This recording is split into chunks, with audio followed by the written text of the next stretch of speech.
ब्राजीली फुटबॉलरों का love, sex और धोखा।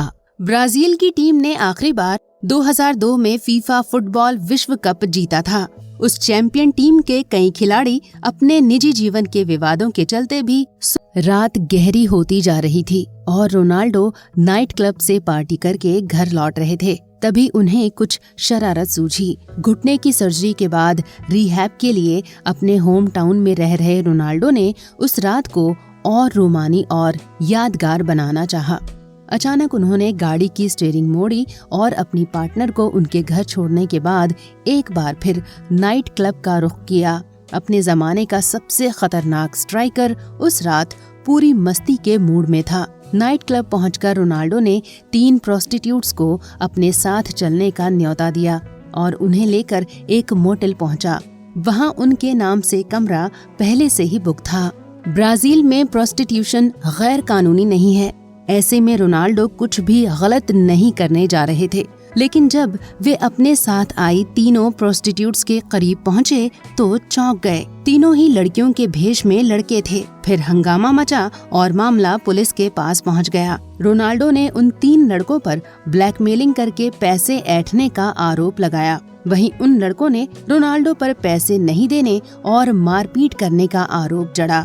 रात यादगार तो बनी, लेकिन वैसी नहीं जैसी रोनाल्डो चाहते थे। ब्राजील के फुटबॉलर खिलाड़ियों और सेक्स का पुराना रिश्ता रहा है। 1994 की चैंपियन टीम के स्टार खिलाड़ी रोमारियो तो खुलकर स्वीकार करते थे कि उनके जीवन में फुटबॉल और सेक्स के अलावा कुछ नहीं। वे कहते थे, मैं या तो फुटबॉल खेल रहा होता हूँ या फिर किसी सुंदर सी लड़की के साथ मेरा वक्त गुजरता है। रोनाल्डो भी मैच से पहले सेक्स करने से कतराते नहीं थे और उन्होंने खुद ये बात स्वीकारी थी। ब्राजील को आखिरी बार 2002 में फीफा वर्ल्ड कप का खिताब दिलाने वाले इस स्टार फुटबॉलर के कई किस्से भी मशहूर रहे हैं।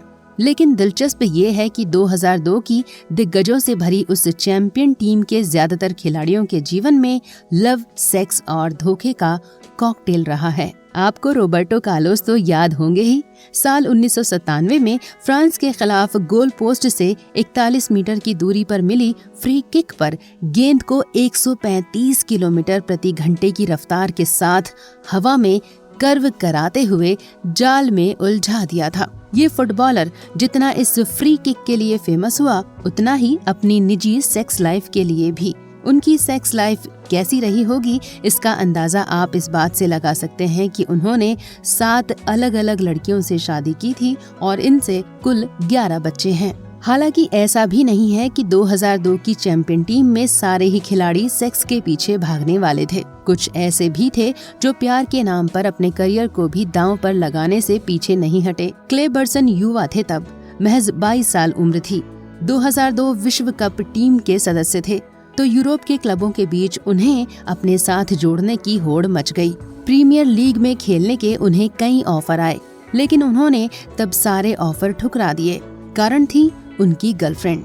वे अपनी गर्लफ्रेंड से शादी किए बगैर देश छोड़ना नहीं चाहते थे और दिक्कत ये थी कि उनकी गर्लफ्रेंड की उम्र उस वक्त महज 15 साल थी। शादी करने की ये जायज उम्र नहीं थी। 1 साल बाद जब डयाने 16 की हुई और शादी करने का उन्हें कानूनी दर्जा मिला तो दोनों ने वैलेंटाइन डे यानी 14 फरवरी को शादी कर ली।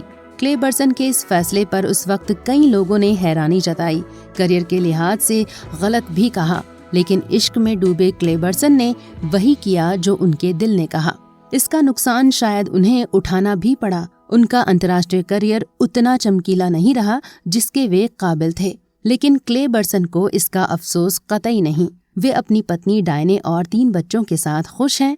डायने को क्लेबर्सन आज भी उसी तरह चाहते हैं जैसा 20 साल पहले चाहा करते थे। 2002 की उसी चैंपियन टीम में एक खिलाड़ी ऐसा भी था जिसका टैलेंट लोगों को मदहोश कर दिया करता।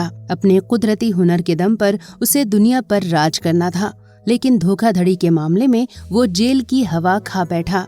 बात हो रही है रोनाल्डिन्हो की।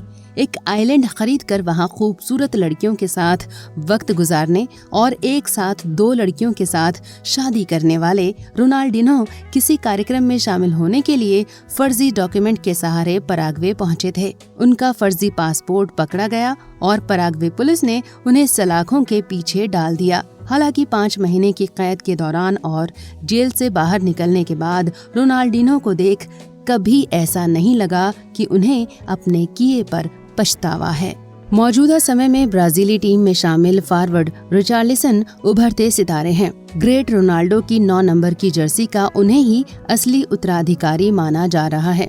इस वर्ल्ड कप की शुरुआत से पहले एक प्रेस कॉन्फ्रेंस के दौरान जब रिचार्लिसन से रिटायरमेंट प्लान के बारे में पूछा गया तो उन्होंने कहा था कि वो भी रोनाल्डिनो की तरह ही एक आइलैंड खरीद कर वहाँ बहुत सारी खूबसूरत लड़कियों के साथ वक्त गुजारना चाहेंगे। हो सकता है कि रिचार्लिसन ने ये बात मस्ती और हल्के अंदाज में कही हो, लेकिन अपनी उल्टी सीधी चाहतों के लिए बदनाम ब्राजीली खिलाड़ी की ये ख्वाहिश इसी ओर इशारा कर रही है कि ब्राजील में जब तक फुटबॉल जिंदा रहेगा तब तक खिलाड़ियों के लव, सेक्स और धोखे के किस्से बाजार में आते रहेंगे।